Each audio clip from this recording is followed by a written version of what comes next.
Yeah, but I mean, yeah, I was like about something that many years back.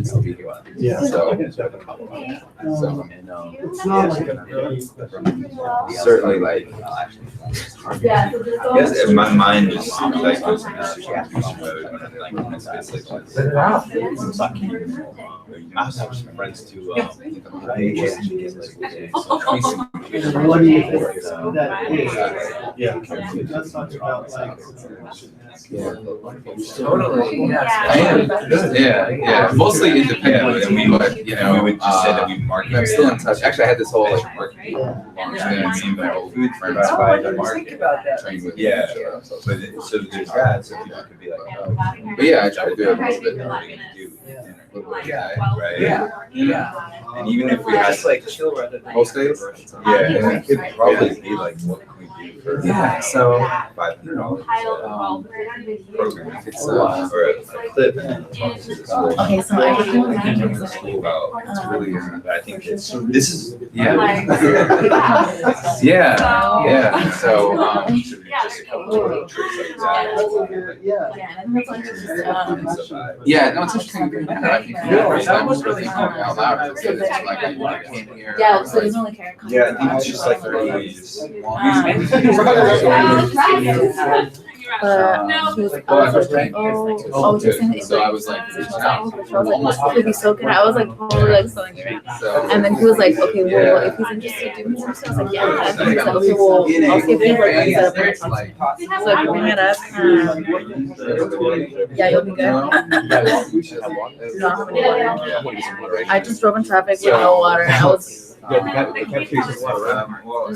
yeah. Should I get some for them as well? I'll let you guys sit around. You can say whatever. I'll be right back and make some water quick. What floor is it on? The third floor? appreciate that. I've met you before. In the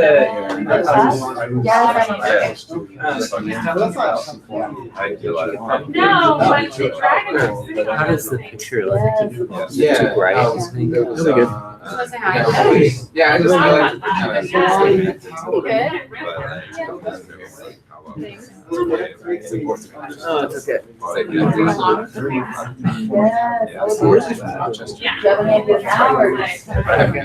Oh, it's working.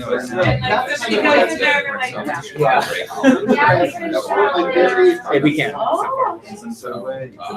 I parked closer to it. mostly, yeah. And my wife's from there. She's from Chicago. So she kind of, I just think about all of these. The Next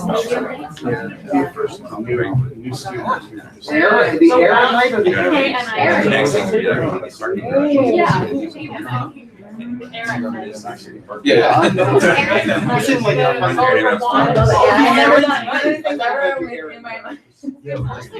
Yeah. What we can do next session is identify all the things we can. Yeah. If they're interested. For sure.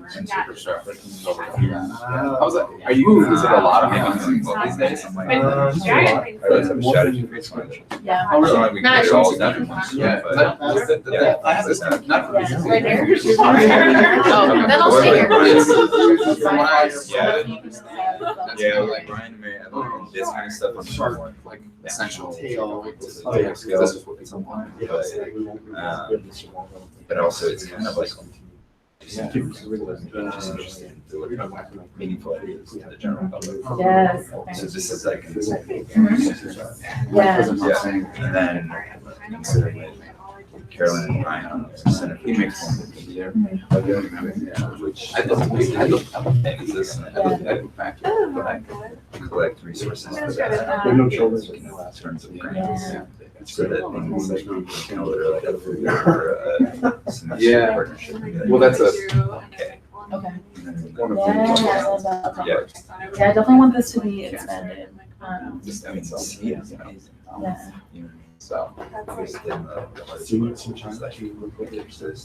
mean,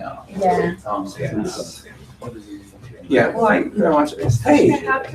Hi. I didn't want to interrupt the. No. It's so good to see you. Thanks for Yeah, coming. looking I was like, Sending me those. When's the last time I saw you? 8 years ago. Perhaps 9. It's a long time. Well, I moved 9 years ago. I haven't seen you since. I see you maybe one time when I visited or something, but like closer to the time I left. Perhaps. Maybe Maybe one. But maybe like 8 years ago. Maybe. How have you been? Well, it seems like 3 lifetimes. So it seems Yeah. I always see Ari and the girls on Facebook. Yeah. They look wonderful. They're great. They're great. I got a lot of I'm making babies. Yeah. So I saw you. That's what I did. Congratulations. I'm sitting in the I'm guessing you're doing things. I just want to say I'm gonna have to leave. where I. Oh, okay. Oh, okay. Yeah. Well, good to meet you. Yeah. Okay. Yeah. No, I appreciate it. I understand. I love fall. So you're just out here for Well, I wanted to, you know, Yeah. I mean, I was like, I really wanted to come back and I know. visit my cousin. I met her once. Yeah. Every time I pass by the house. Oh, yes, Her right. and you. Yes. Yeah, because I went to 88. I went to Yeah, that's she's really close to Kathy Ann. Yes. And you must remember Mary, of course. So Mary's parents live close to me in Chicago, and they came to my thing in Chicago the other day. Yeah, she was in Yeah, but I Barcelona or somewhere. So she like, Other ones, yeah. So that was kind of cool. Yeah, I saw from a distance. I was like, oh, I'm gonna get Yeah. so I went. She's just spending a lot of time there, I guess. Yeah. Remember Jorge? Yeah. He lives in Barcelona now. Oh, really? That was where he's from, is that right? Yeah. So he, my cousin, who I'm staying with, lived in a house on, was it Elmwood? Is it? Elmwood. Yes, my cousin lived with him and Kathy. Oh, yeah.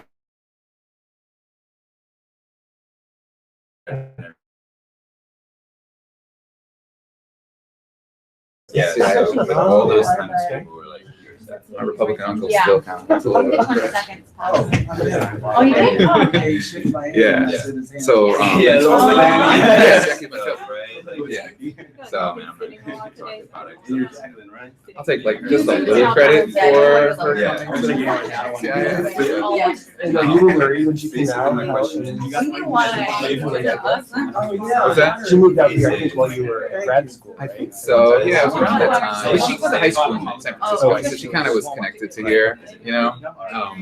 It's a very slow process. Yeah. Like, it's So, like- yeah, that's the one who I was saying. Like, she's not sure she's gonna still live here. 'Cause it's like hard to survive financially. Yeah. Yeah. It's So- astronomically, you can ask Yeah, but she's like, astrological. my- love her family. She's my favorite cousin. Even all the What did you say? Congratulations on your book. Thanks. I'm so happy you made it. Well, Yeah. hopefully you won't No, I'm happy with miss something special. Yeah. So what are you teaching? What kindergarten? Okay. I knew it was something in that general range. Yeah.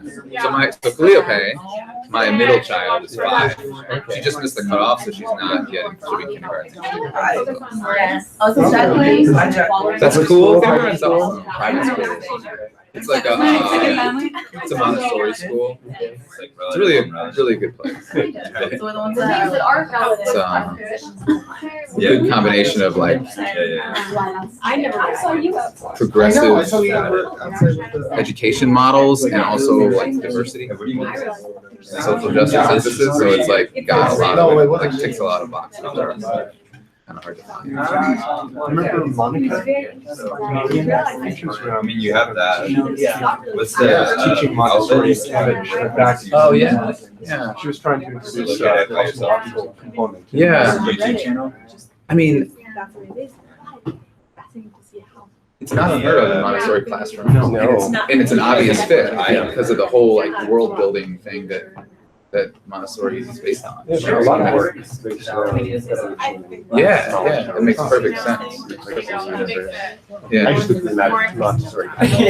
yeah. I mean, it's more explicit in some places. I'm ready. Okay, cool. Oh, yeah. He's so focused. He's just like, Let me know when you're good. Okay. Good evening, everyone. Welcome. Thank you to those who continue to return, and thank you to those who I have never seen before. So this is the PCC Forum lecture series, and today we have Theodore Richards with us. And I'll let Natalie do so. Yeah, so this is Theodore's first time back here in 7 years, right? Back in school. At least. So it's been a while, so we want to welcome him back, but he's a PCC alum, educator, writer, founder of the Chicago Wisdom Project, which is a nonprofit that works with youth in Chicago to use their stories to help just enhance. I like how you refer to the texture of life. I think that's really powerful. And I want to make sure I cover everything, so I wrote down all your other accomplishments so I don't miss anything. But he's author of 7 books and numerous literary awards, including 2 Independent Book Awards and 2 Nautilus Book Awards. And his recent books are The Great Reimagining, Spirituality in the Age of the Apocalypse, and A Letter to My Daughters, Remembering the Lost Dimension, and The Texture of Life. So a lot of great accomplishments, and we're really happy to have him here and to welcome him here. Yes. So Yes, thank you for coming all the way here. thank you so much. All right. Thank you for having me, and thanks for everyone for coming. Man, it's like really moving for me to be back here at CIIS and PCC. I was, just talking to a few old and new friends about my how much I miss it here, and how important the work that PCC and CIIS is doing in the world at this apocalyptic moment. So I think what I'll do, I want to read a little brief thing as kind of context, because I think a lot of, particularly for this group here, the most, I think the thing that I have to offer, because you guys are already kind of on board with some of the concepts I might introduce.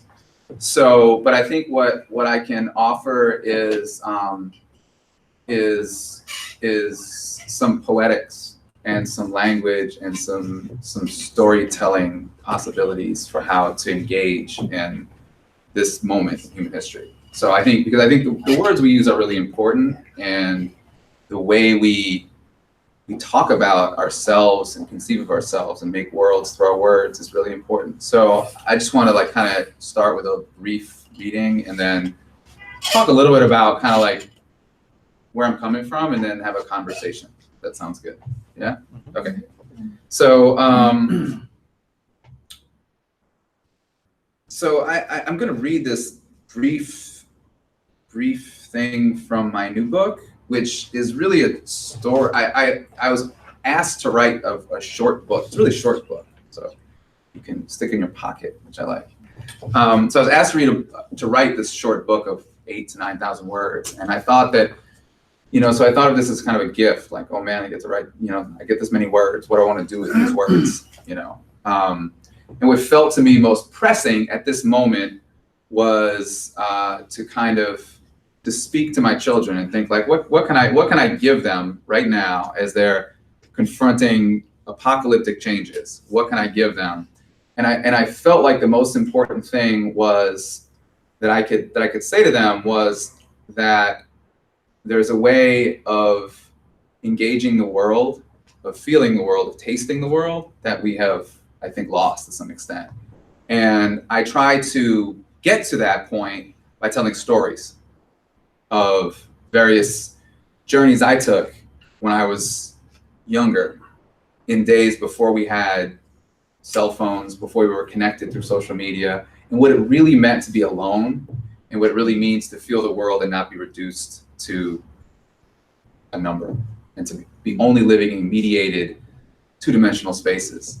So I'll just read this as a kind of introduction.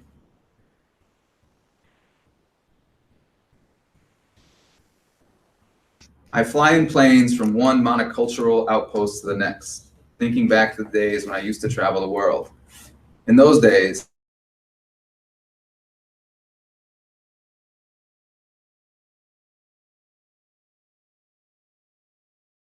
he was an absurd and obscene man going on about the prostitutes in Asia.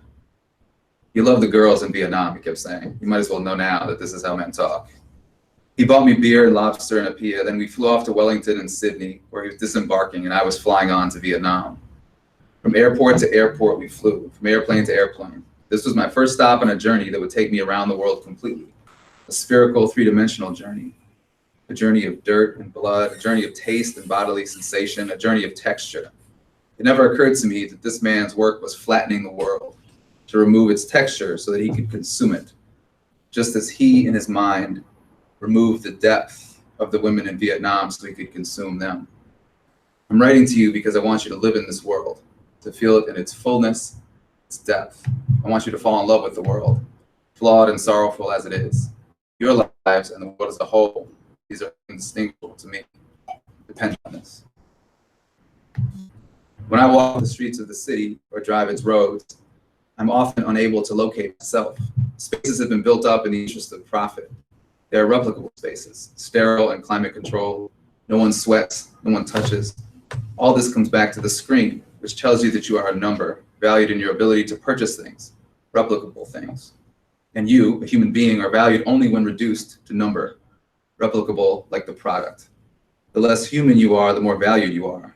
The less human our culture, the more profitable. The third dimension, depth, has been lost. The screen reflects back to us a two-dimensional self that we have created with the mediators of culture. Complex equations have calculated us, deciphered us. We are no longer mysterious on the flat screen. The screen understands us perfectly. It can tell us what we will buy, calculate our preferences and patterns. We are simultaneously consumers and products. I can touch the screen, but cannot feel the world. The question is this: if I cannot locate myself in this new world we've designed, do I even know who I am? Your salvation, our salvation, depends on your ability to rediscover this lost dimension. I fear for you in the world.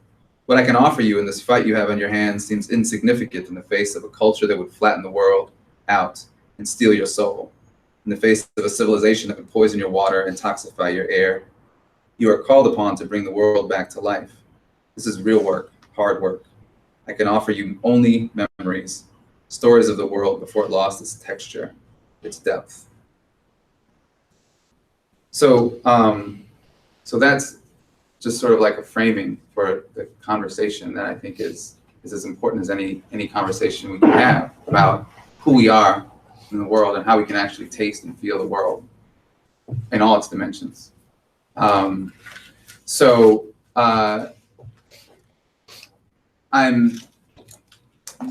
think really this notion of the world as being at an apocalyptic moment is really important right now. So as I think most of the people here probably are familiar, the word apocalypse means unveiling. And the context for that apocalyptic tradition comes out of a period a few thousand years ago, a couple thousand years ago, in which the Israelite people were confronted with several things. They were confronted with the power of Roman imperialism. They were confronted with an economic system that increasingly put them in debt and marginalized them, often forced them into slavery. And I think most significantly for this conversation, it was a case of the Hellenistic culture that dominated the Eastern Mediterranean, which was imposing on the Israelite people a new way of seeing the world, a new culture, a new set of symbols that was rendering the old symbols, the old stories, in many cases, no longer applicable. So I think that if we take a look and pause right now and look at this moment in human history, in what's going on the planet now, we can see that we're confronted with a number of different conceptual frameworks, a number of different narratives that are coming to an end. Let's take, for example, capitalism. We have a capitalist system that's dependent upon continuous growth. It's dependent upon the extraction of resources. One of the things that I talk about in this work is the idea that that I actually walked or circumnavigated the entire planet, experienced it as an actual sphere. And looking back on that, what that did for me was it actually enabled me to really sort of embody and feel the Earth as not only a sphere, but as finite. it was similar to the notion of like, you know, you've seen pictures of the Earth from a distance and you see the planet as a whole. We live on an island. We have limited resources. So we're in a system now that's increasingly required. So capitalism does what? It runs out of resources. It privatizes. And so we have privatized schools, privatized hospitals. There are many arguments made about why we privatize a school, for example, a school system. The city of New Orleans almost completely privatized its school system. And in all of our major cities, we're privatizing schools. So the question is, why are we doing this? And there's arguments made that like that the capitalist system or the business model is a better model for our schools. There's actually no evidence for that.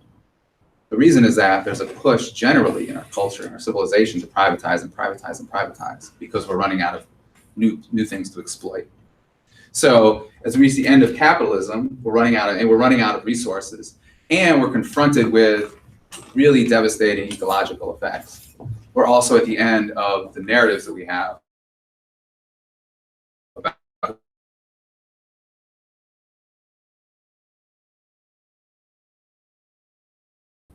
that we're radically individualized and that we're alone in the universe, and that we can actually, rather than think of ourselves as part of a web, think of ourselves as individuals, and we can take a bottle, throw it in the ocean, and it won't impact us. But of course it does. And the reason we're able to continue to do these things is because of the story we have about who we are, how we fit in the world. And I think that what's really important in that understanding about this apocalypse is to come up with new language and new ways of understanding who we are, because we actually often don't have the language to confront the new situation that we're in. So I think I wanted to specifically talk as well a little bit about education, and then kind of open up for some dialogue. So and this is related, I think, a little bit to the work you mentioned, the Chicago Wisdom Project that I've been doing in Chicago. So one of the things that I work on in Chicago is confronting the question of education from the perspective of reimagining the story about who we are and our place in the world and how we do that. So the first thing I want to say about education is the most significant thing we can do as educators, as teachers, as people who put together a school is not the discrete skills and facts that we're teaching. It's that we're actually building a metaphor for the world, students in the space. So this world building work is the actual real work of teaching. So the question then is, what kind of world are we building in the classrooms, in the modern classroom that we've made? What are we teaching our children about what the world is in these classrooms? So there are three kind of core metaphors that I like to talk about in the modern classroom, in no particular order. But the first metaphor is the metaphor of the prison. So interestingly, or not surprisingly, really, the prison metaphor I think is most applicable in poorer schools. Schools are the more Black and brown children. The idea is that we need punitive measures to control, as opposed to creating spaces for creativity. It's interesting because, like, what does that teach you then about the world if you're put into a punitive classroom? And if the purpose of the classroom is to escape, it teaches you that the world is something that you just have to escape. The idea is that we have to find our individual salvation in the school, from the school, as opposed to thinking about the school as something we're sharing together as a community.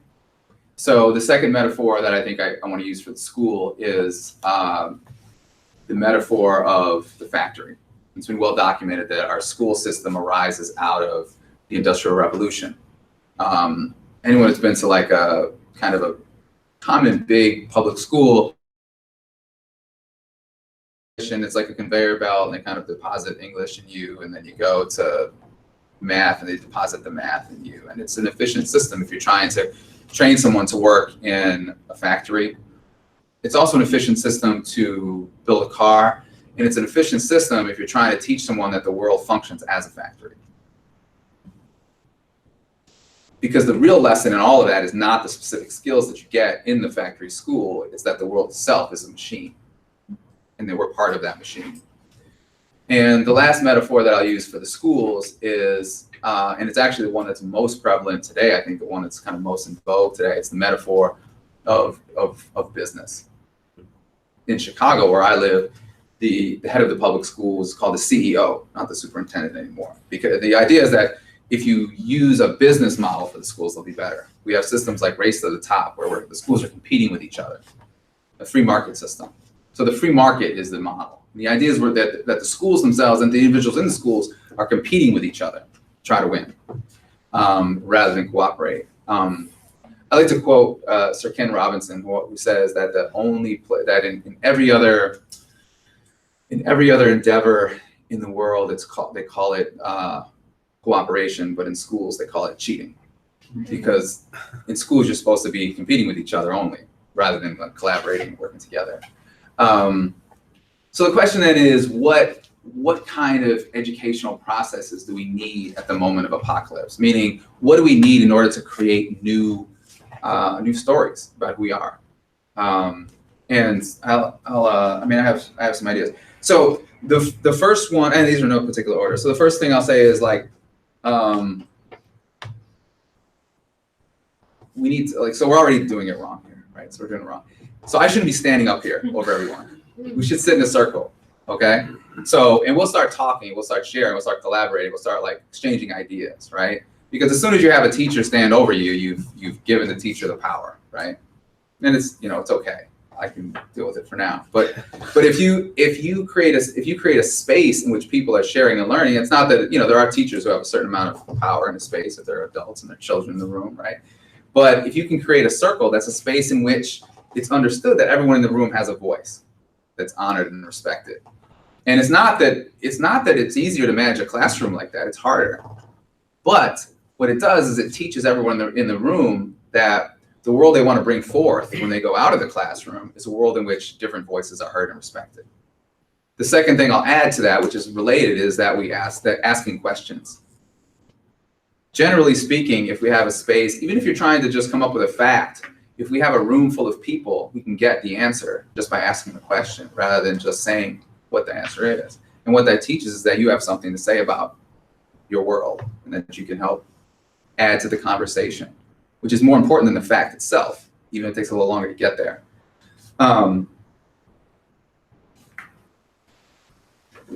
We have to think about our educational practices as in ecological terms.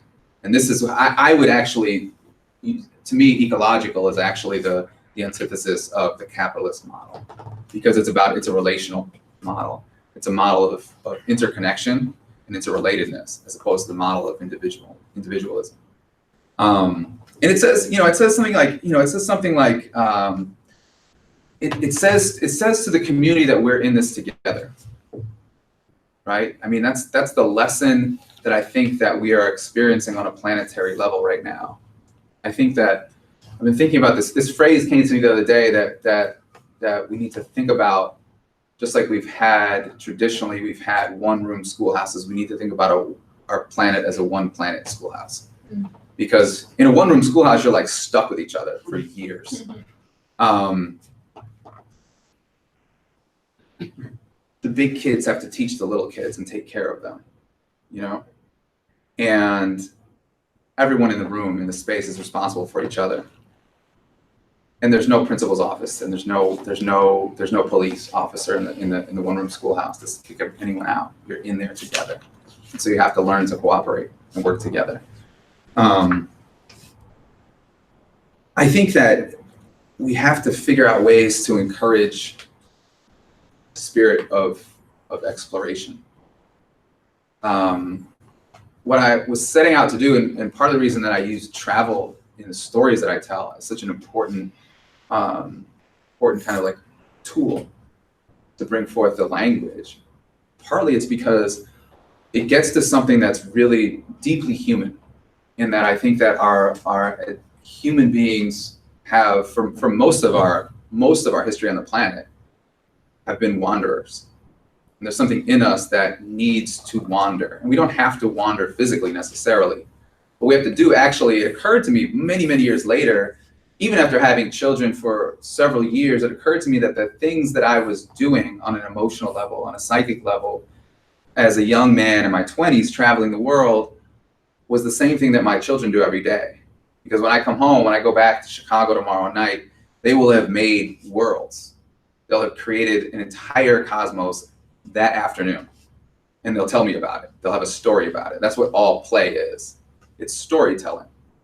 And we are at a moment in which the only way to survive is to tell new stories. The only way we can actually deal with this incredibly uncertain future is to tell different kinds of stories and to come at it from different angles. And they're stories that can only really be accessed from the margins. You know, the big universities and Wall Street and those places are not where radically reimagined stories are going to come from. So the stories have to be told from the margins, heard from the margins. So we have to figure out, and that's why creating egalitarian spaces is so important. Spaces in which everyone is heard, because the ideas that will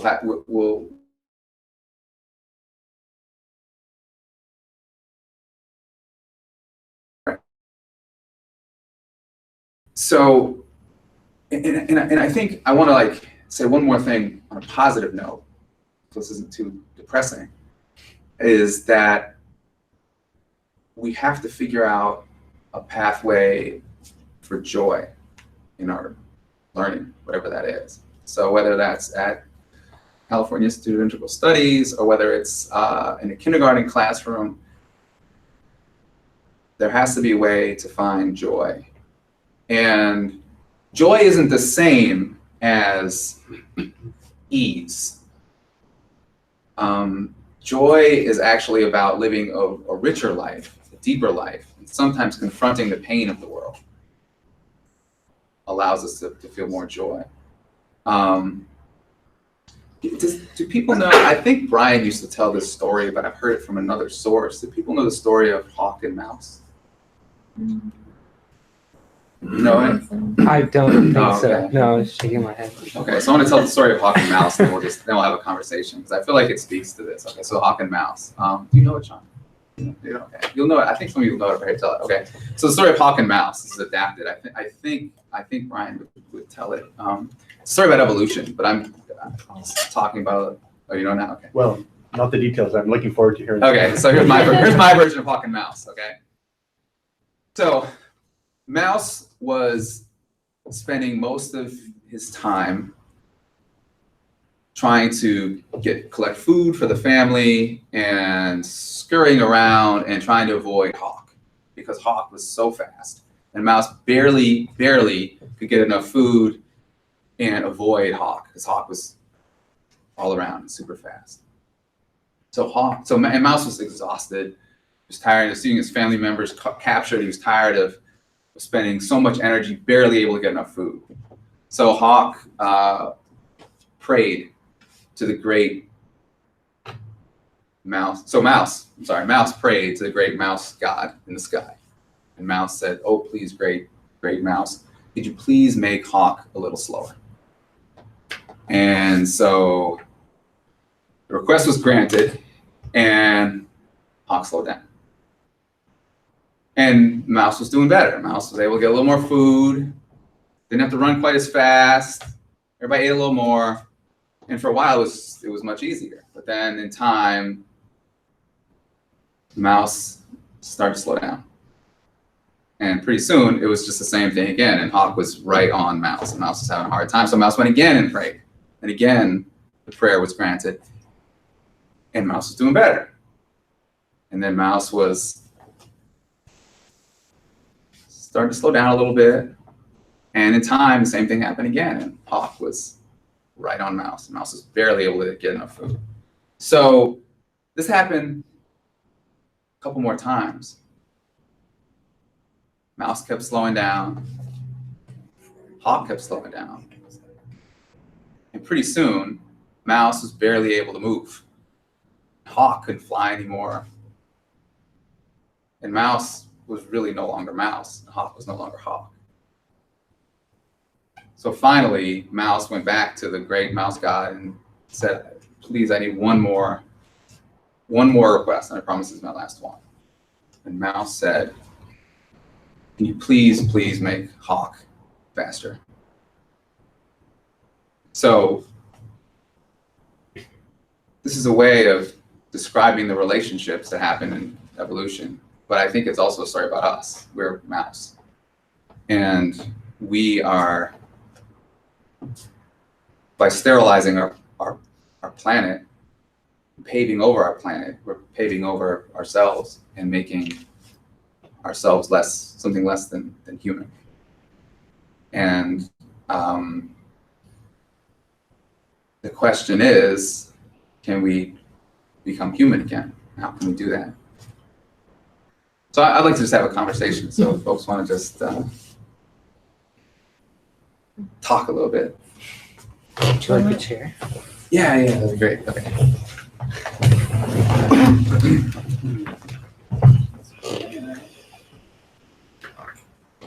I have a question for you. Yeah. So as a family man, I'm just curious about, I can see a way in which the way that you described schools, especially with this format of teacher over students, how there are ways that family systems reflect that as well. Yeah. And so I'm just curious about how these ideas have translated maybe into your own experience of having a family and raising children. Yeah.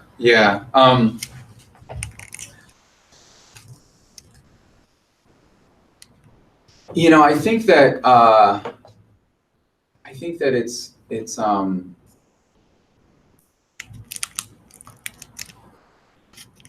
definitely like a lot of ways to think about that question. I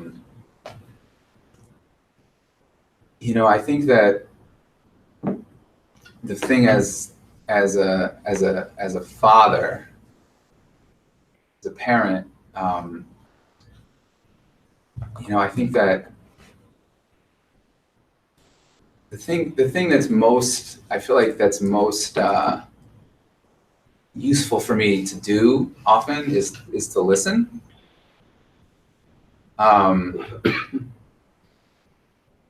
It's really kind of like what everybody needs is to be listened to,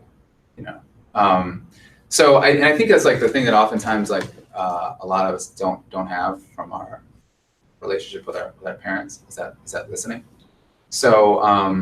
So that's kind of like the first thing that comes to mind is just like the importance of listening and like being open to the teaching that's there from a child. So I mean, like, I think that as a father, like from the moment each of my children was born, they were teaching me something. And I think that just like listening to that and that, I often think about the importance of humility in all things and how the arrogance of our civilization is our demise in a lot of ways. And in a lot of ways, the thing I'm suggesting here is that like humility and getting like into the roots of the word humility, which is like earthy, and like that feeling of the earth and how important that is. And I think that's like the thing that a child knows already. So, and actually one of the things that was great about writing this book was when I kind of done it, it was like I'm explaining all this stuff to my kids, and then I'm like, wait a minute, they actually already know all of it. You know what I mean?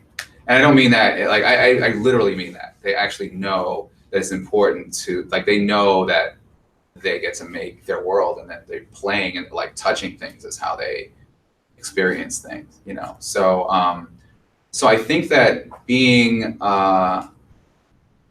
humble and listening would be the way I would say that, and then like, which is not, I'm making it sound probably easier than it is. It's a broad question. Yeah, so I recognize that. Yeah, no, right, but it's it's an important question though. I mean, how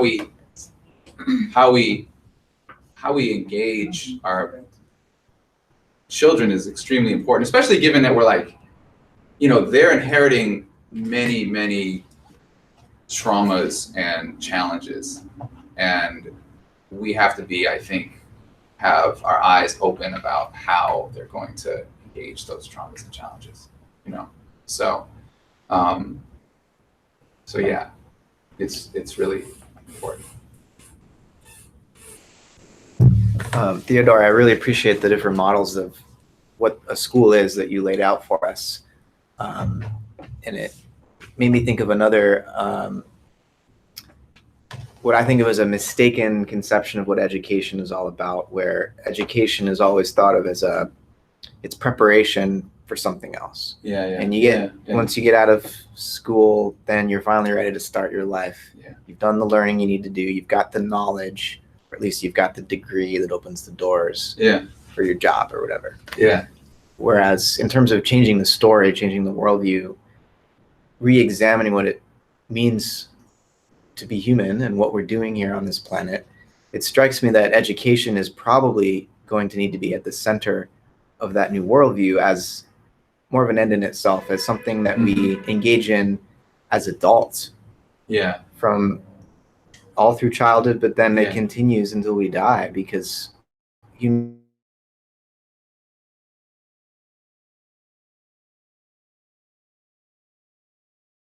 learning is infinite. We're done learning. And that curiosity, I think, is a source of motivation that a whole civilization could be built around. Yeah, that was really well said. I agree completely. I think that yeah, that's a really, I think, profound and significant shift of thinking about what the point is of education. Like thinking about education as like a thing to get you something else, or like a thing that actually has an end to it, rather than instilling something that is like sustainable, and that curiosity, I think, and it's kind of what I was getting at when I was talking about the notion of exploration, right? So like what I think we want in our children as they continue to get older and become adults is this like feeling of like curiosity that you're talking about the world. It feels like it's especially important given that we are kind of confronted with such radical changes that are happening very fast. So having the ability to continually learning and growing. But I also don't, and I think what you're getting at also though, and I don't want to do this, is like moving away from the kind of utilitarian argument that it's like just because, we'll be able to come up with better cars or something like that. You know what I mean? Yeah. Which is useful, but like how can we actually, the process itself, be joyful and valuable in itself?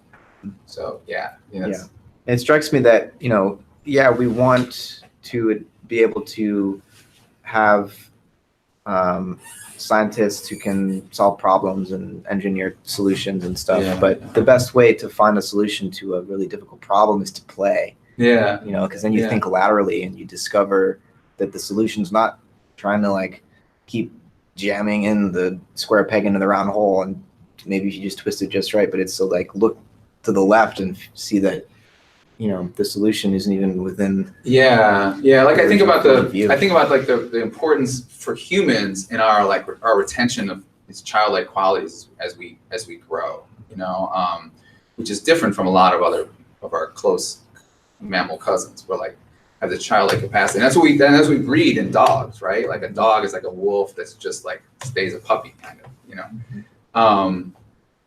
where I'm staying with my cousin, she has a dog, and this dog is like, it wants to play all the time. And so we bred that's what we want, because that reminds us of our own children, It's that playfulness that makes us human and gives us those tools to actually confront those new problems and come up with new ideas. It's always play does that. Yeah. Play is a super important word. Yeah, just following along with the theme of education, I also really appreciated that those analogies of a prison and the factory, and relating to my own experience. So I spent like 9 years at a Waldorf school as a young child, And more and more in my adult life, I reflect back and realize how precious that space was. And then in ninth grade, I transitioned into public high school, which just crushed my soul. And to such an extent, I mean, it represented such a rupture in my life that you fast forward 4 years and I'm getting arrested and going to jail, getting taken to a psych ward, like things like this, where it was like just down the institutional rabbit hole to like just, the darkest places it could take me. And not that all of that is to be blamed on the system. There's a lot of things and choices I made, et cetera. But there's something so precious about what happened for me at this Waldorf institution. And then I feel like largely so much of my life has then either consciously or unconsciously been about addressing that, this horrible rupture that happened. Yeah. And so for me, I guess I'm thinking about, what is, and I was totally unprepared, I was radically unprepared for the confrontation with the real. Yeah, yeah. And so what is the purpose of these kinds of educational spaces, Waldorf or not? Is it to create other spaces like that? Is it to go out and transform the collective space? Is it, you know what I mean? Because it just seems like the wave of, in like the military industrial complex and capital is so brutal that, how do we carry the light from these places without it just getting? Yeah, I think you're touching on like really a really important question, and I think it's actually a question that's relevant also to this community here.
How people less privileged than me didn't have the ability to get out of that mess.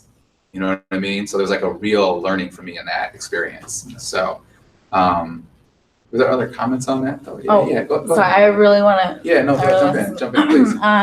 I love how you brought up education, and it's interesting because this is bridging all the spaces that I'm in right now. But I'm working in a nonprofit right now that's working on the achievement gap for Black and Brown students, low-income students, students with disabilities in San Francisco and the Bay Area. Mhm. That's where I met my coworker who's back there, and then my mentee and her mom. And so the goal of this organization is to re-envision or to reform the education system, but we keep hitting this wall, and we've had hours and hours and hours of conversation about this, where we want to change the education system, but for Black and Brown families, their priority is survival. And it's different. It's very difficult to imagine something or to envision something when you're prioritizing your own survival, your own family. And I have this tension living here in San Francisco because there's this perception that it's a very spiritual, progressive, inclusive city, but it has the largest achievement gap, probably the second largest in the whole country, has the largest population of homelessness. There's all these issues that I see. It has one of the largest wealth gaps. So how do we use story to inspire Black and Brown students, marginalized students, just that people in this education system who live a very different story than maybe somebody else who it's easier to hold on to something that's more uplifting, or hold on to that faith or that hope that there's something there to hold on to when the experience is very different. And our problem, like we try to re-envision or try to challenge the school system, but we just keep hitting this wall, and it's frustrating. And I feel that tension, and I want it to be spoken about more in school, especially here at CIIS. I feel like it's very important to speak about that. If we are a spiritually inclined community, how do we serve people who have no access to these ideas, or who are just completely Say a little more. Can you say a little more about what that like you're hitting that wall, right? Say a little more about what the wall, like how you experience, like what the. So for example, we were in a meeting the other day for like 7 hours, and the goal was, how are we going to reform education in San Francisco? And there was an organizer who was saying, a community organizer who was saying, when I try to organize Black families, they care about survival. And somebody else was saying, well, we just need to do this. We need to have more rigorous academics. We need to have that. So it's easy. So that's that wall where it's easy to envision something, but the actual reality for some people is so far removed. How do we inspire somebody who's already so. And then to add to that, if you don't mind, we also bump heads with people that are in charge. They don't want to have change. So for people that are in our position, school has been a mirror of prison. Right. I didn't get to hear you finish your intro and what you were saying about education. But, for us, it's been more like a practice prison. Rehearsing going to prison. But then that was one of the, I maybe missed it, but that was one of the metaphors that I was talking about for the schools. When we try to bring it up politically or in the community, we get parents that have never experienced that push back against us, and then also the politicians, and then the people in charge. So the school board, they regulate themselves. So they really don't want to see a change. I would say one thing I'll say, because that's such a big question and an important question. I think the first thing is like name it and talk about it, right? It's really important.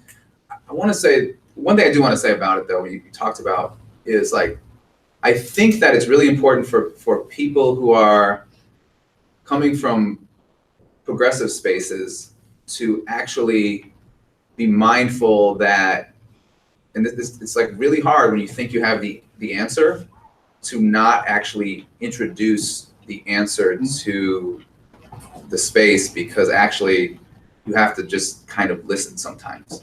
You know what I'm saying? So I think, and that's like really hard when you feel really passionately about what you know and what you believe in. You know what I mean? Like, for anyone, that's hard, but like, so part of the learning though, so the learning isn't like, there's a whole bunch of different ideas about how we can do better in the schools, but all of those ideas, I think, have to be ordered around like thinking about hierarchy and power, and being really mindful about how we how we create that process, you know? So if we're really serious about creating a classroom, for example, in which there's less emphasis on hierarchy and power, we can't impose that through by imposing power and hierarchical processes onto people. So just opening a space to listen is really one very small step towards that, you know.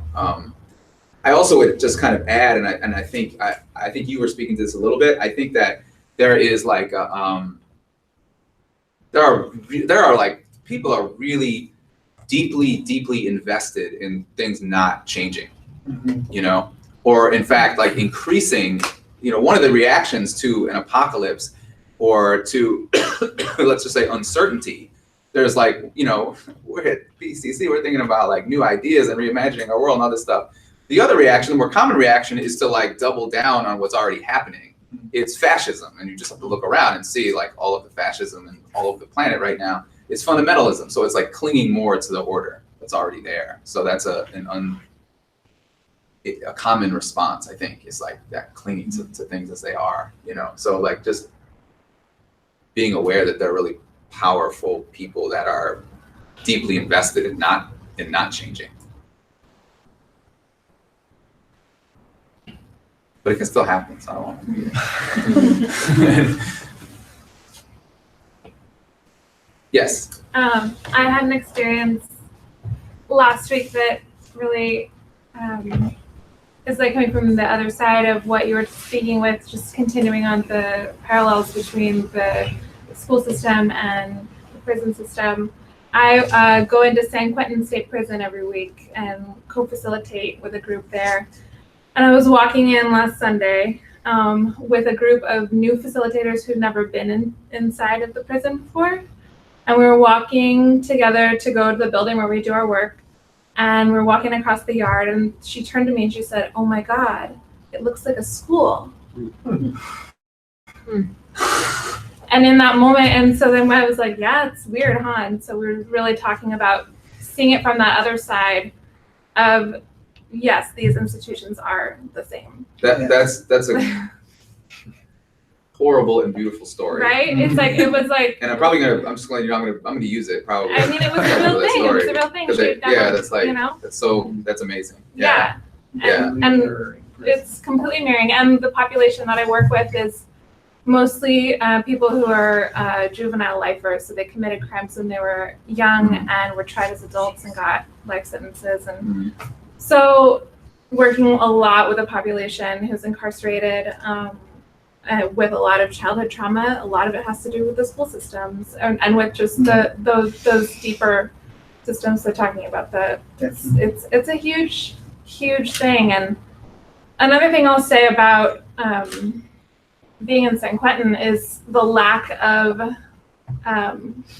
versus being in, like, I also work at a Waldorf kindergarten that does outdoor education and things. Like, I have these two parts, you know, like a PCC person, right? So the other thing that I really notice is, like, in terms of falling back in love with the earth, in terms of being human, is like the pavement, the lack of trees, there are plants, but everything's really tightly groomed. So it's like we're humans, we're creatures. At what point did we become divorced from this earth, this island that we're on? And it's the fecundity, the fertile margins of it and us, and soil and water and mountains and wilder spaces. I feel like all of that is so interlocked, and I don't really have anything else to say. No, I think that's based on what you said and what you said. So I moved there from Chicago some years ago, and what struck me about being in California, coming to expect, land of milk and honey and all that kind of stuff, it's really two worlds. So, I had the same experience trying to find schools for my kids and stuff. I was really struck by going on school campuses and seeing how stark they were. And even if you had trees, even if you were in an area where you had trees and beautiful landscaping, The schools themselves were really stark. A lot of times they would have, bars in the windows. Sometimes they didn't have windows. And they did all look like the prison complex, but in contrast, the schools I want to send my kids to, like one of my kids went to a school at Mills College, and you guys have been to Mills College, that's like a paradise. The largest part, the big part I want to make between the contrast between those two is in terms of introducing ideas, to try to impose change. I think if you look at the contrast between the paradise and the school as, a metaphor for a prison, is that to introduce change, there's a certain amount of violence that's necessary. And I think maybe one way to break barriers is to have people understand that, sort of embrace the fact that change is radical, it is violent, it is disruptive. And I think that's the thing that keeps people on both sides. People want to be comfortable in their own world. And so I think the big challenge is to embrace the fact that change is radical. And I think that, it's not a bad thing. Change itself is not bad. And so therefore, how you get there, as long as you get to a positive outcome, you got to go through some rough times, as you can see, with our government institutions and what's going on now. I want to speak to the value of like kind of being, I totally agree about the like creating a school that looks like a prison or the lack of trees. Like I agree that those are problems, so I'm not suggesting they're not. There's also, I think there's a way though to engage a world in which there are fewer trees, or space in which there are fewer trees, and actually like feel and experience that world in a more what I'll call a more textured way. You know what I'm saying?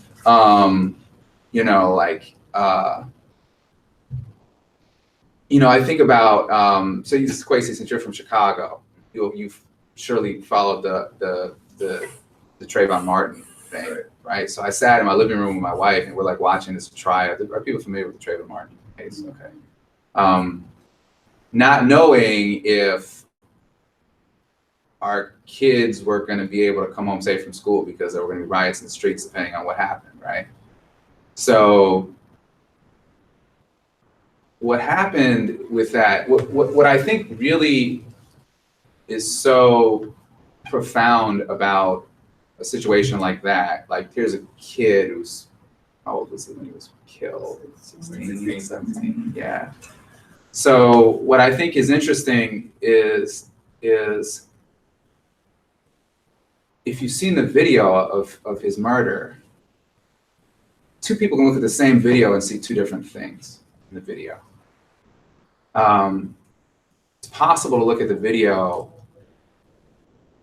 and see how old your son now, Kwesi? We're old friends from Chicago, so yeah. How old are you? 15. Oh my God, I know, right? So so you could look at that video and you could see your son at that, right? My son was actually at the age where he was going to school, right? When downtown Oakland where they're having a protest. Yeah. And the other crazy thing about that is that, a lot of schools decide to like let their kids go out there and protest. High school were free and middle school with some supervision they're allowed to go out there.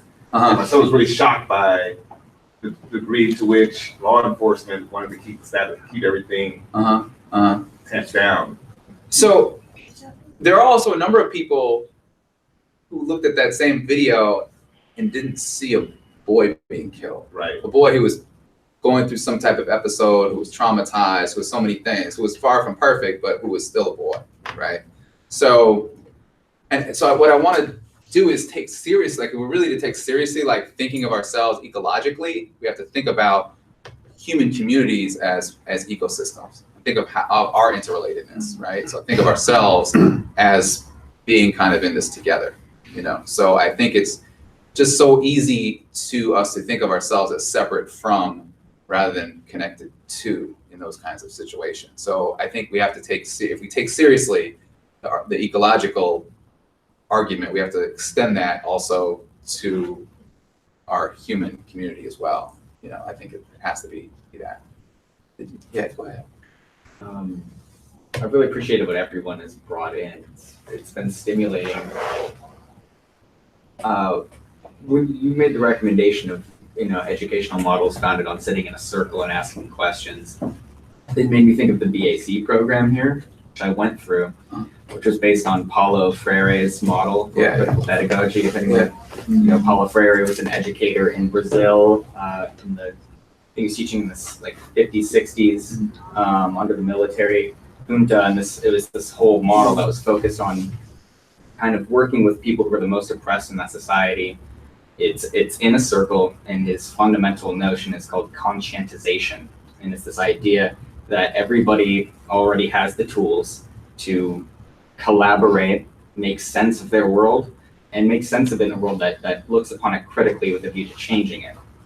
So I went through that program here several years ago. It's just interesting, You also taught in it. I did do that too. And being in that program and being involved in CIIS with that aim, and yet all the while walking to this school from BART and seeing this capitalist system play out and seeing the wealth become more and more consolidated, the literal, but I think more importantly, like these invisible barriers seeming to become more and more powerful, and that the world out there seeming to be more impervious to the kinds of change that that this educational model is trying to do. It seems to become more and more impersonal, more and more runaway. And at least we think there's this other thinker, Jordan Greenhall, who distinguishes between these two kinds of thinking, calculative, he calls it, there's thinking and simulated thinking.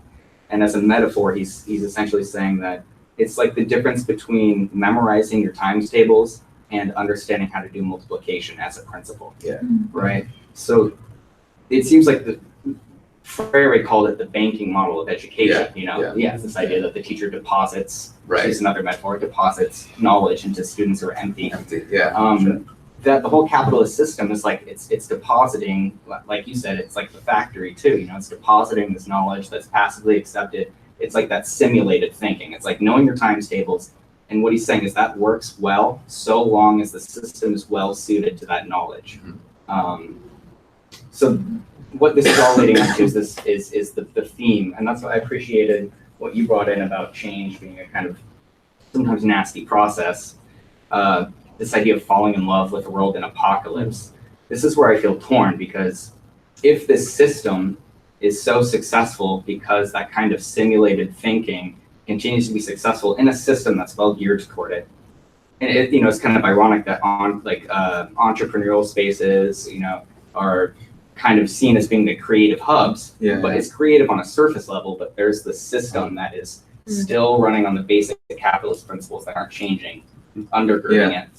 That, it seems like apocalypse is a moment where that fundamental system gets shook up to a point where it forces, like if that simulated thinking isn't working anymore, it forces us into more creative modes of thinking. We have to go back into exploratory mode. The tension is that this is, it's the tension between seeing that chaos or seeing that disruption as being necessary for the change, but also that feeling that inviting apocalypse is cynical, and that's a thing to be fought against. Especially the way that the consequences of the collapsing system are so unevenly distributed. And already, put those who are most vulnerable at most ways. So that's my big question. I guess that I'm holding here is like, how do you hold that tension between inviting apocalypse and falling in love with it as a point of change? Well, I also want to say, and I kind of lost this before, I wanted to say in response earlier, about the violence, like part of what I was trying to say earlier, and I wasn't explicit enough, is the violence is already there, right? It may not be visiting you, but it's there. It's already happening. You can't see it if you don't see the person on whom the violence is being perpetrated as you, as your child, because it's already there, for sure. The consequences of climate change are violent and real and already there, and people are suffering from those consequences now. You just don't necessarily see it if you choose not to, or you're wrapped up in a narrative that doesn't see you as connected to those who are suffering from it. So I think that was a point that I wanted to make about that. Yeah, I mean, Freire is a huge influence on me. I think, obviously, probably, you know, from some of the things I said, for sure. You know, that idea that empowering people to tell their story and to critique, right? That's like extraordinarily important for sure. You guys talk about pedagogy of the oppressed, right? Yeah, that's right. Yeah. So one of the first things I remember him talking about was that people, you know, people who want change are mostly afraid to change. First, because of violence, and then second is that other barriers, like what do we do when we get there? So, which is what, you know, I guess it just brings it back to the point that somehow we got to get people comfortable with the idea of, you know, bringing about change.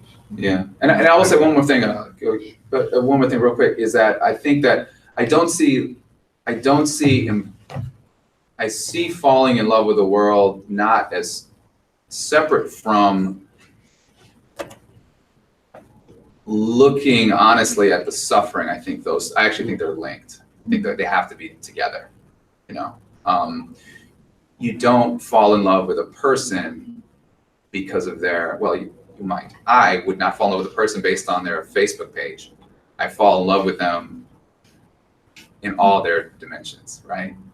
In all their messiness. And that's like a deeper love, you know? So, yeah, go ahead. Sure. Sorry. Yeah, thank you. I'm really feeling the focus on love. I'm really with the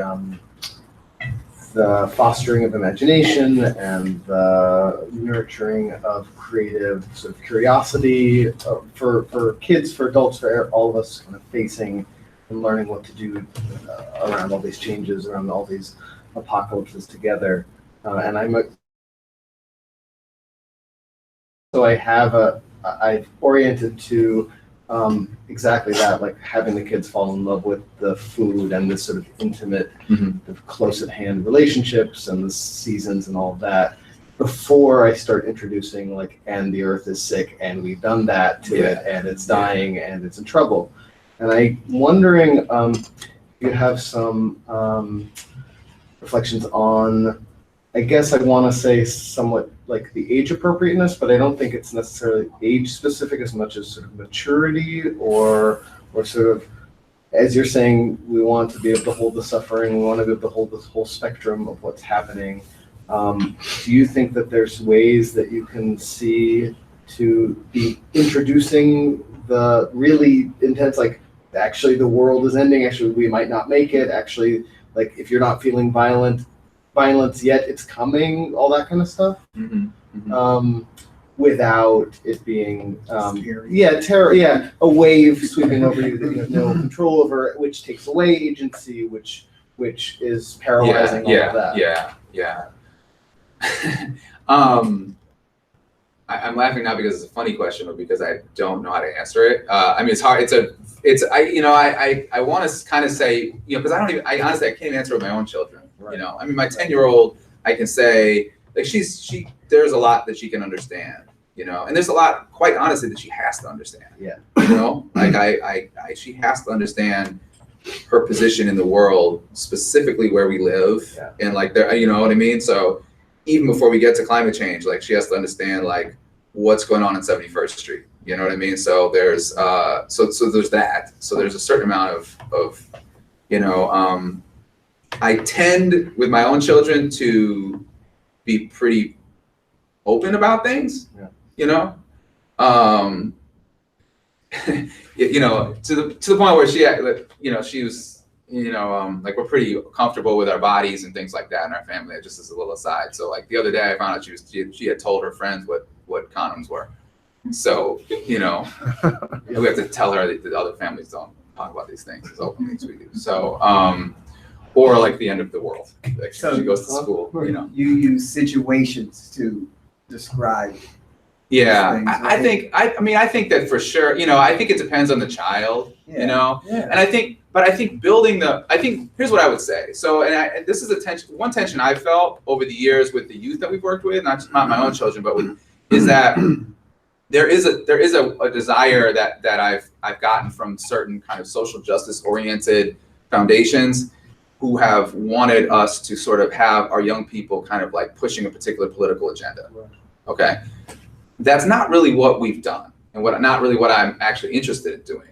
I would like my youth in my program to be politically engaged, and I would hope that they would come to the conclusions that I want them to come to. But the more important tools are the tools of being critical. You know, the consciousness is the thing. You know, and it's creating the space in which to have the conversation. So I think building the capacity to figure out the stuff for themselves is the key. So if you're ready to figure it out, some people are 40 years old and they're not ready for it. So They'll die without me. Yeah, so I don't like. I think the developmental question is really important, and I think like if we can build the capacities to think critically and challenge and question, that feels to me like the age where, you know, my 10-year-old, for example, came to the conclusion on her own that like she is strongly against any kind of theistic theology and that has anything to do with patriarchy. I have never used the word theism with her, or in previous, I now talk about patriarchy with her, but she like kind of figured this out on her own, that she like could see, and it's not that we don't take her to church, we have conversations with her, but just from like stuff she picked up in the culture and heard from her friends, she decided on her own that she is radically against any kind of patriarchal religion, you know. So somewhere she got the tools to figure that out by herself, you know. So I think that's. Do you imagine, like you're saying, one of the most important things is listening. So do you imagine, like, kind of giving her the time to kind of come to you with questions, or do you imagine like, okay, when it hits close enough to home, like there's a especially bad Chicago storm, or there's something, then that to the locality, the sort of closeness of it, tends to be what sparks it, or is like or you're saying traveling the world was a big part of appreciating the fragility and the preciousness of it. So like expanding, zooming in and out, all that. Yeah, I think maybe a little bit of all of that, you know what I mean? But keeping talking and listening is really important. And there is a tension too between like urgency and then like the value of actually like waiting and allowing for like, you know, a process to unfold. But there's also like an urgency too. So it's like there's a tension there. Yeah, Sean. In response to this issue of, you know, who to speak to, when to speak, and how to speak, and so on. You know, the Buddhist notion of skill and means, I think, is very helpful. And you know, obviously, if you're speaking to a child who has not yet mastered, technically speaking, formal operational thinking, or working with abstract concepts and so on, it's not going to be skillful to try to communicate whatever it is you're trying to talk about using abstract concepts. So you need to know who you're talking to and where their center of gravity is developmentally, and then you also need to be sensitive to where they're coming from in terms of their social, their economic sort of world, their ecology. So you need to be sensitive to the ecology of the being you're talking with. If you're talking to a Seventh-day Adventist coming knocking on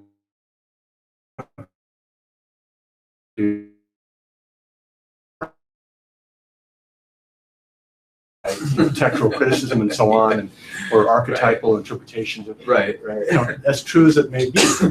So the first thing, and this gets to your listening thing, I think an important aspect of listening is empathizing with the being that you find yourself in front of, not projecting one's own needs onto them to and it may be that the need to share with somebody that you feel the world is ending. But it's important to find the right people that you can share that with in the right way. Otherwise, it's just an act in narcissism.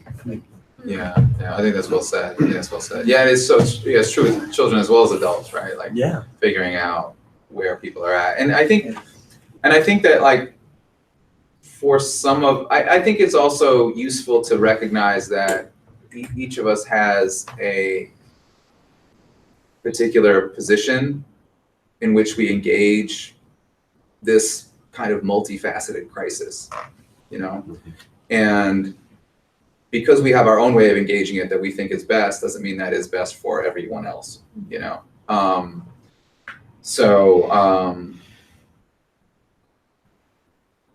You know, I know activists who are so hyper focused on police brutality in their community that they're not even concerned with the presidential election, you know?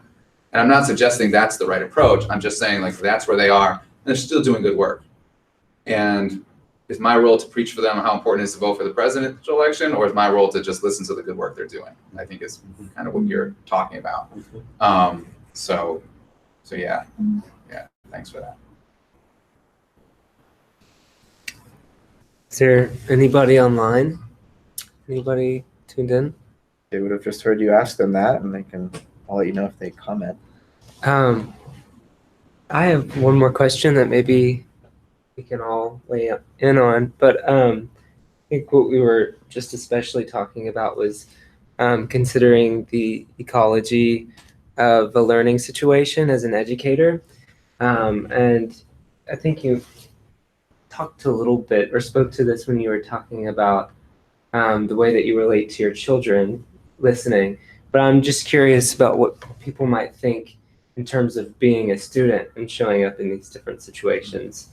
And especially like when we have a set way of thinking about things, apart from just listening and applying what we hear to that, using skillful means in that position. Is that?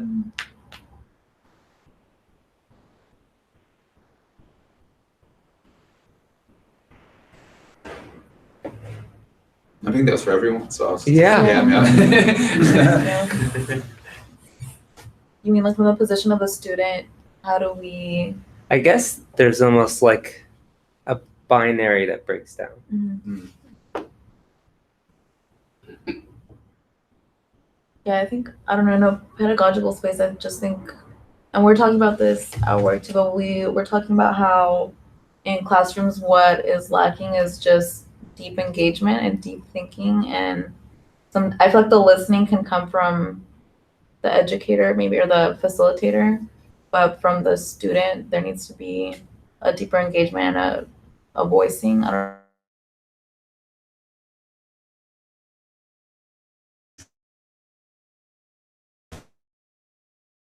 minutes to maybe an hour, and they're dealing with 28 to 30 something kids, and nobody gets the opportunity to express anything of themselves.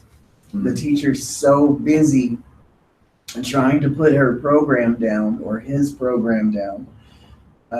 They have these state regulated testings. It's just, there's no room for any personal engagement in schools. That's what it seems. So that's what I've observed in my daughter's. It's gotten so bad I've taken her out of school and decided to homeschool.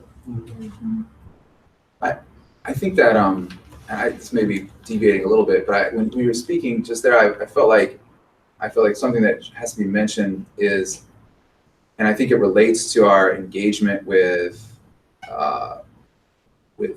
the dying Earth. It relates to a whole host of different things. Is that so many of us, I think, in any learning space, are bringing a huge amount of trauma into the space. You know what I'm saying? So it's like, what made me think of that is you're talking about, you're like describing like a classroom in the school, and it's like, it feels to me like if we don't talk about and address the trauma, we're not going to really get anywhere, So, and I think that's true, at a place like this school, as well as it is at any public school for, any public high school. I think wherever you are, you have a lot of people bring a lot of trauma and a lot of pain, and we can pretend like that's not what we're bringing to the table, but that's not a very, I think, useful or healthy or mindful way of dealing with the whole process, So working through the trauma is extraordinarily important. One of my arguments I had with the school was that if I see a child that's exhibiting trauma in the school, there's something that the school is doing to bring up that trauma. I've also seen schools where kids go and it's like a haven, and they can be in the middle of a horrible neighborhood. Mm-hmm. You can look them up on YouTube, and these kids are just so happy. Mm. But then you go to these schools here, and the kids are getting triggered. Yeah. So if my kid is going to school and her trauma's coming up, you're triggering that trauma. What's going on? Yeah, there's trauma. I mean, everybody has trauma. Yeah. But there's times and places where that trauma surfaces. And if it surfaces at school, there's something that school is not doing or that it's doing that's causing those children to behave that way. That's been my biggest argument with school. And I don't think, a lot of people have thought about it that way. Maybe they have, but I don't know if necessarily the schools are causing the trauma, but I think it's more, I think whatever environment the kids in, if the kids experiencing trauma, something's going to trigger it somewhere.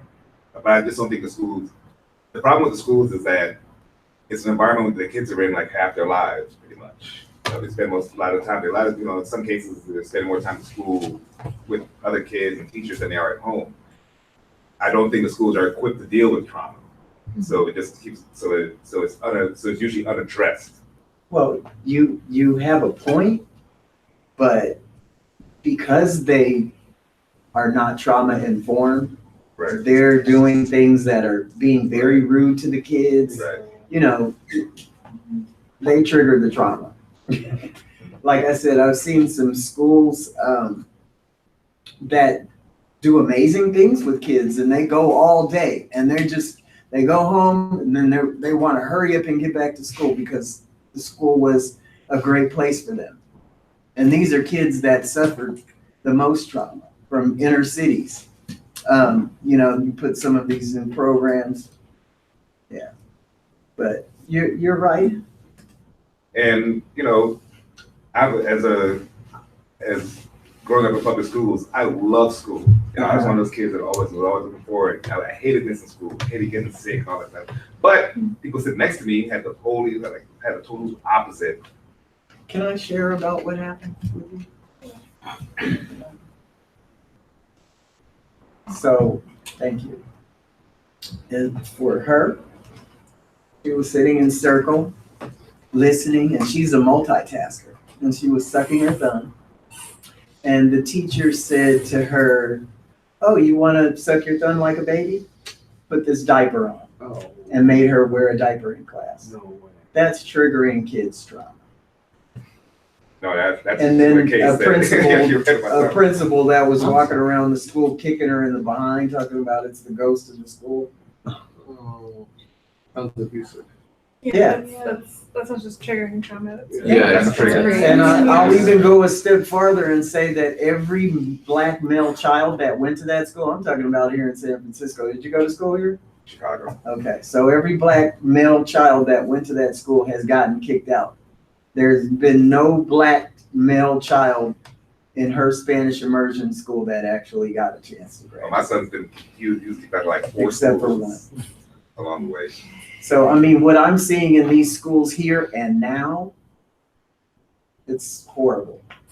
And San Francisco has been like that forever. I've been kicked out so many schools They in San have Francisco. extreme segregation, and it's just bad. And I remember me growing up here in middle school, I would go through something, or maybe my cousin got killed, and I would cry. My teacher would tell me, just be a man, don't cry, just whatever, it happens, it's normal. And it just, then it kind of makes people act out. Mm-hmm. And then when they kick you out of different schools, it's just, I know exactly what you're going through. Yeah. No, I know exactly. But as a taxpayer, I don't want to be forced. I don't want to be forced into, feel constrained to pull my kids out of an environment, out of a space that I'm paying for. So Yeah. I think it all circles back to the idea of, introducing change, Right. in these areas, and embracing the notion that it's not going to be comfortable. And that's where I got to meet Natalie and the folks that she works with. They're trying to help us change these schools, but you've got even parents that insist that there is absolutely nothing wrong with this school, and you must be tripping, and it's your child because your child has some trauma going on, or it's the parent. So there's a lot of things going on in the school. Which goes back to Ted's talking about fostering a sense of connectedness amongst us, that we're not living in, get out of the notion that we live in a bubble, which is society is increasingly tending towards. With it, the irony of the internet, for example, is that although it's a tool to connect the world, it isolates people. Oh yeah. So, over the years, I would, Ted and I were together in Chicago, and he spent a lot of years walking the earth, and I always enjoyed his experiences, his experiences coming back, because not only did it, I feel through him connecting me to other spaces that I'm not familiar with, but I saw him developing, developing the ideas that he's putting forth now. The problem is, not many people get to travel. Right. And in these schools are so oriented towards not so much nurturing kids, but getting them through the system. That it's hard. It's going to be hard to put forth, the ideas that Ted is writing about and speaking about. That's the and that's the big challenge. How do we synthesize group think that'll get past the barriers, the barriers that keep us where we are and keeps the world hurtling towards in the path that it's going. I don't know how much, talking about, these environmental scientists are talking about, we got like 20 years to do something, or else we'll be facing an irreversible negative change. 12. Like years two, now? though. I mean, Yeah. 6 months. Sometimes it's late Yes. already. I have. So just I think it's worth pointing out that for that if you have the money to send your child to a certain kind of school, that child will be listened to and nurtured, right, in a fully human way. Right. And I think not always, but probably more Your often. chances are better, yeah. Yeah, so it's just worth pointing out that we have a system in which some people are valued more than others. So that's part of the, I think part of what your experience in school is a reflection of, how much are the children valued as fully human in that space, and what does that mean? You know what I mean? Like, what does that mean to be fully valued as a human being? Are we permitted? Are all of our children permitted to have a full range of emotions? Are they permitted to, if they're, the same kind of like space to grow and learn? And that's especially true of Black kids. Absolutely. Yeah, absolutely. Just got a quick question. Speaking about what you're talking about, how we sit in circles, and I read Pedagogy of the Press, but even before that, when I was young, I would listen to stories of how people in America is actually school children, right? So it's pretty much very similar. They sat in circles, they sang songs, and that's how we learn, right? And so I'm thinking that's a pretty good model to use right now. But I guess the problem I'm having is that with that system is that when that was being used, it was very communal.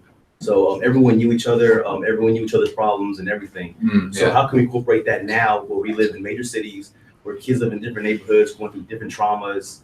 How can we incorporate that? It's very difficult. Each children really has specific needs.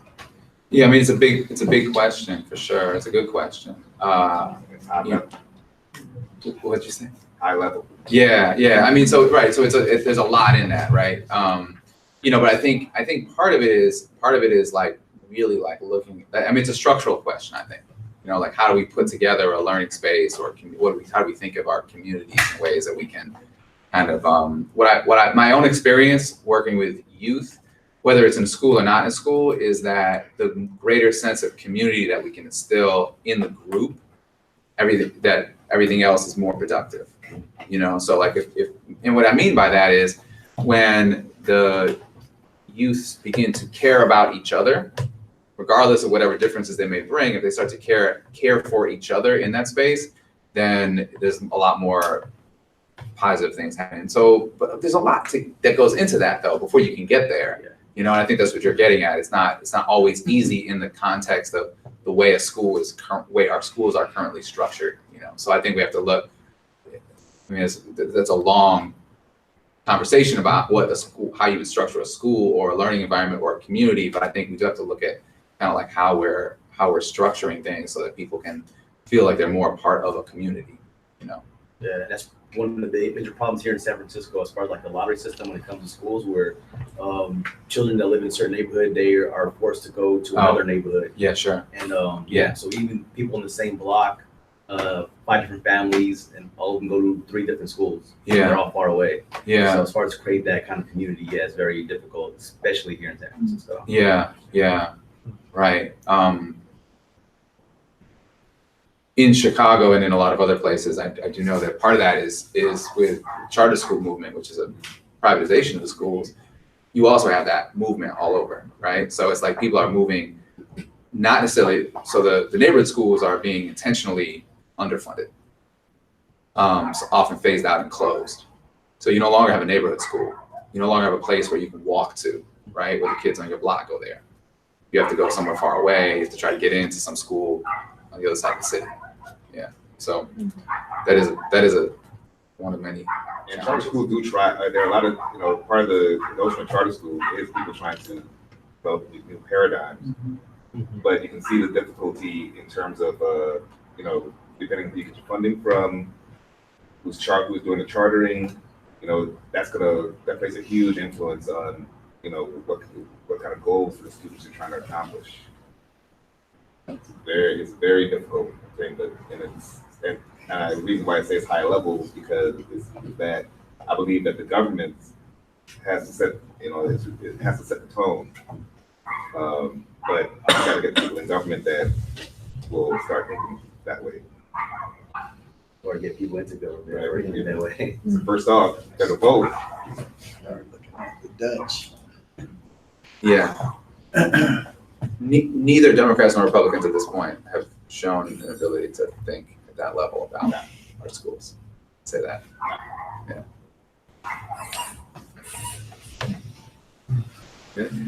No questions from online, just lots of gratitude. And people saying thank you for the great conversation. So. Yeah. Thanks, everyone. Thank you.